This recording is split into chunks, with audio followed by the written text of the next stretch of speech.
Icare. Icare avait grandi parmi les inventions de son père Dédale, célèbre artisan de Crète. La plus fameuse de ses créations avait permis à la reine Pasiphae de séduire un taureau, revêtant pour cela le faux costume d'une belle génisse. Mais cette curieuse union avait donné le jour à une bête monstrueuse, mi-homme, mi-taureau, que l'on nomma le Minotaure. Minos, roi de Crète, se sentit humilié par l'abominable fruit de la trahison de son épouse. Il en conçut une immense honte et voulut dissimuler l'horrible animal.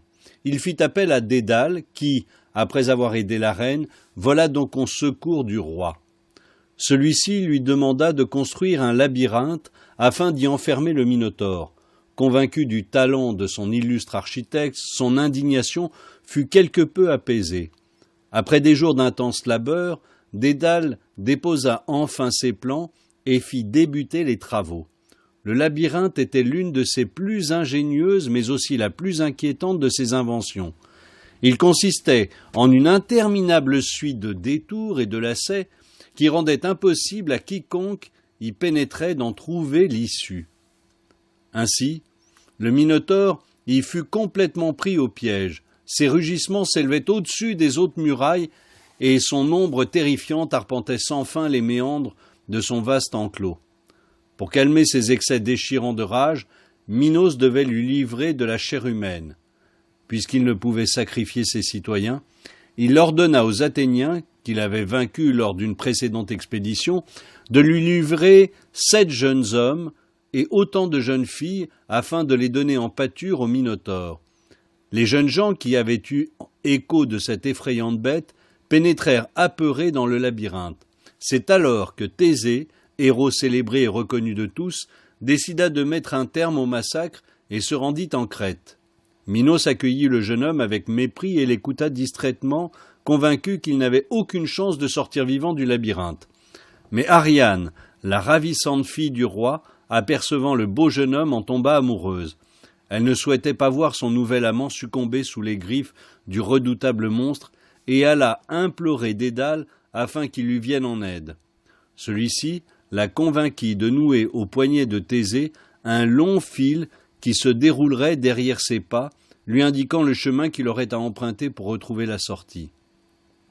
Grâce à ce stratagème, Thésée terrassa le Minotaure et un soupir de soulagement s'éleva du cœur de la cité athénienne. Quant à Minos, il se sentit une fois plus trahi et s'empressa d'aller trouver Dédale, qu'il enferma avec son fils dans son propre labyrinthe. Dédale était au désespoir. Sans fil attaché à son poignet, il ne savait que trop bien ce à quoi il était condamné, tant son œuvre était infaillible. Il regrettait amèrement d'avoir inventé ce terrible piège. Il leva les yeux au ciel dans l'espoir d'y voir poindre la clémence des dieux et s'apprêta à les implorer quand lui vint une brillante idée. Il n'y avait aucune chance de trouver l'issue terrestre du tortueux labyrinthe, certes, mais la voie des airs, elle, s'offrait à eux dans toute son étendue. Il avait avec lui de la cire et n'eut pas de mal à se procurer des plumes. Il se mit donc à confectionner pour lui et son fils de majestueuses ailes assez résistantes pour les soulever de terre. Après les avoir fixées sur le dos d'Icare, il prit son visage entre ses mains et lui dit « Mon fils, écoute les sages conseils de ton père afin de mener au mieux notre évasion. Lorsque tu seras transporté par les airs, surtout ne t'avise pas de prendre trop d'altitude. La chaleur du soleil risquerait de te brûler les ailes. De même, ne t'approche pas trop de l'océan et de ses hautes vagues qui pourraient t'ensevelir. » Exalté, Icare piaffait d'impatience, car comme la plupart d'entre nous, il avait maintes fois rêvé de fendre les airs comme un oiseau. Ils s'élancèrent hors du labyrinthe et atteignirent le ciel grâce à leurs ailes amples et légères. Porté par le vent, Icare se laissait enivrer par le plaisir de se sentir libre.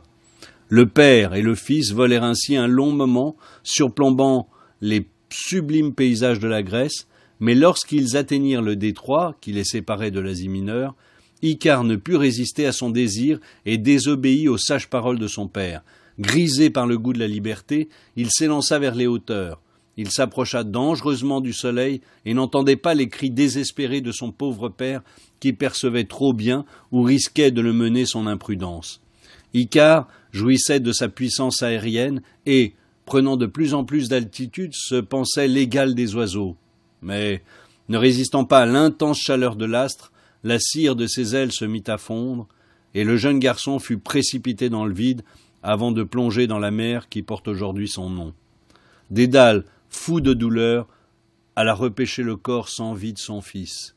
Le jeune homme, par défaut d'expérience et de sagesse, avait brûlé l'innocence de son jeune âge à l'attirante chaleur de l'astre solaire.